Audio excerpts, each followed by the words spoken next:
Bismillahirrahmanirrahim. Patepang deui sareng dongeng Sasakala Situ Patenggang.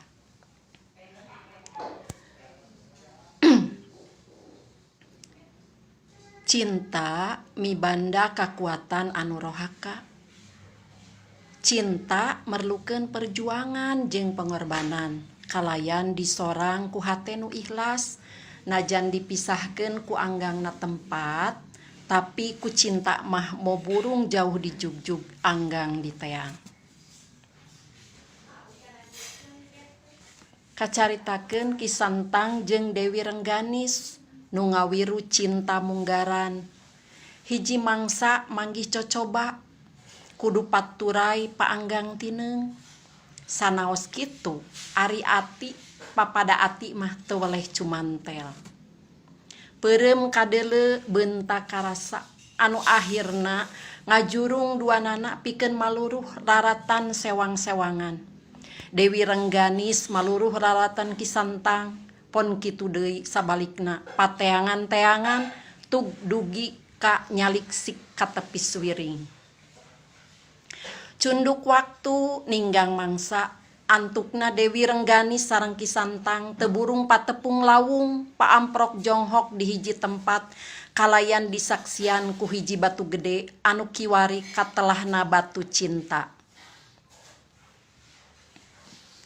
Jungjunan buah ati di pawenangan nyanggakeun raga katineung anu ngancik dina asmara. Jisim abdi teh parantos apruk-aprukan maluruh laratan sarira. Nanging ikhlas, ridho dugi ka ayeuna, urang tiasa patepang di barung hate kebek kabagjaan. Kitu saur Dewi Rengganis. Dedeh teuing geulis, akang oge apaan salami ieu teh lumampah tanpa tujuan, estuning nuturkeun indung suku teh sanes bobohongan. Demi anu diseja taya deui iwal ti patepang sareng salira. Kiwari akang kacida bungahna, bungah kagiri-giri wireh urang patepung di ieu tempat, waler Ki Santang. Dewi Rengganis sareng Ki Santang silih cacapkeun kasono di luhur batu gede, batu cinta. Salajengna Ki Santang ngedalkeun pamaksudanana pikeun nyandingkeun Dewi Rengganis. Tangtos bae Dewi Rengganis henteu nampik.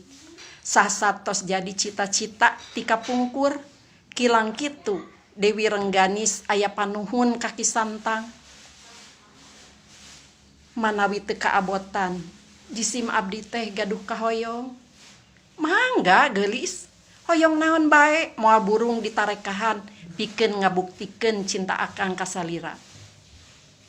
Duh jungjunan buah hate, jisim abdi teh hoyong dipangdamelkeun situ sareng parahuna kanggo urang duaan lalayaran. Situ sumuhun jungjunan, sumangga ku akang dipangdamelkeun.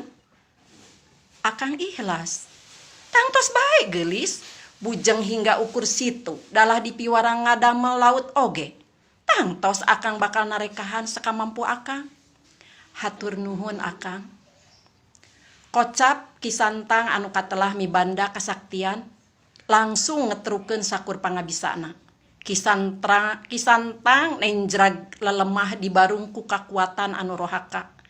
Bumi ingeung sarta cai nyusu ngeburial. Cai nyusu ngeueum eta patempatan tug dugi ka jadi situ. Teu hilap Ki Santang oge ngadamel parahu kanggo lalayaran. Sabada Ki Santang tiasa nohonan pamundut Dewi Rengganis, tangtos bae Dewi Rengganis oge henteu sulaya kana janjina. Ki Santang sareng Dewi Rengganis maheutkeun janji meungkeut cinta ku pertikahan. Kiwari Situ Patenggang kakoncara minangka salah sahiji tujuan wisata Jawa Barat. Naha bet katelah Patenggang tayanu terang sacara pasti. Da anu eces mah kawitna tina patengan. Maksad patengan teh nyandak tina lalampahan Ki Santang sareng Dewi Rengganis anu silih teangan atanapi pateangan-teangan. Demi parahu anu didamel ku Ki Santang teh kiwari ngajang gelek jadi hiji pulo anu paranahna di tengahing situ. Eta pulo teh kiwari dinamian Pulau Asmara. Tangtos nyandak tina asal muasal parahu. Anu dianggo ngumbar asmara ku Dewi Renggani sareng Ki Santang. Dumasar tina eta sasakala kiwari tumuwuh kapercayaan atanapi mitos di sabagian masyarakat. Utama nama aya nu gaduh pamadegan yen sing saha bae anu nuju papacangan bakalana hubunganana pamila layaran di situ Patenggang.